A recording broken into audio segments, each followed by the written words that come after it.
Ow'ekitiibwa Apollo Makubuya abadde ayogeza obumalirivu akinogaanyizza nga gavumenti bwe yeetaaga okussa ekitiibwa mu ndowooza y'abantu bw'eba ng'egoberera enkola ya demokulasiya. Makubuya ategeezezza nga bannayuganda bwe baamala dde okusalawo nti beetaaga nkola ya federo.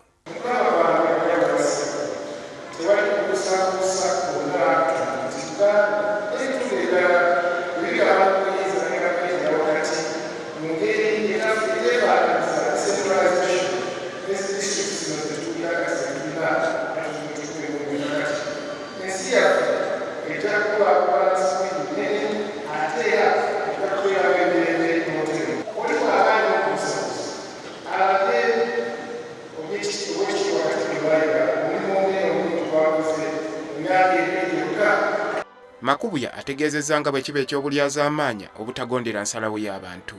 Ono awanjagidde Katikiro wa Buganda ku mulundi guno abantu abagenda okugenda mu ofiisi ye nga baperereza obululu basooke kulaga wa we bayimiridde ku nfuga eya federo.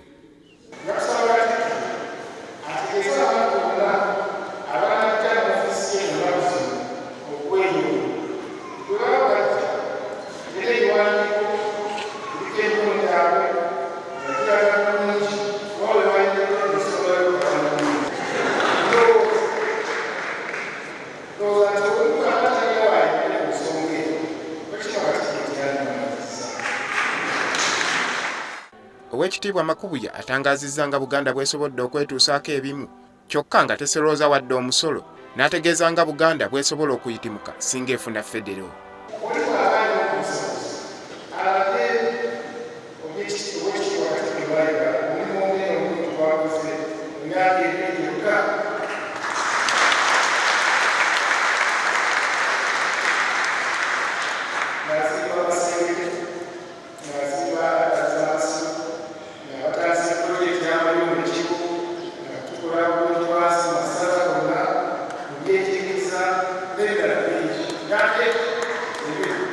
Ate ye sipiika w'olukiiko lwa Buganda Honorable Kadaga ategeezezza nga bw'atajja kwogera ku nsonga za Buganda kuba tazitegeera, naye n'asuubiza nga bw'aziwagira, wabula n'alaga okutya okwolekedde ebyobuwangwa olw'ensonga y'enkulaakulana erabika okubifo ebya.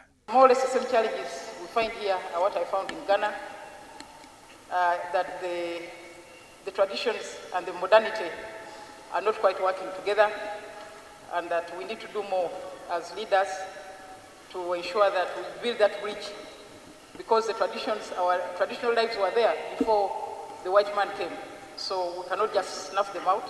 Bino byonna bibadde mu lutikko ya Pawulo omutukuvu ennamirembe.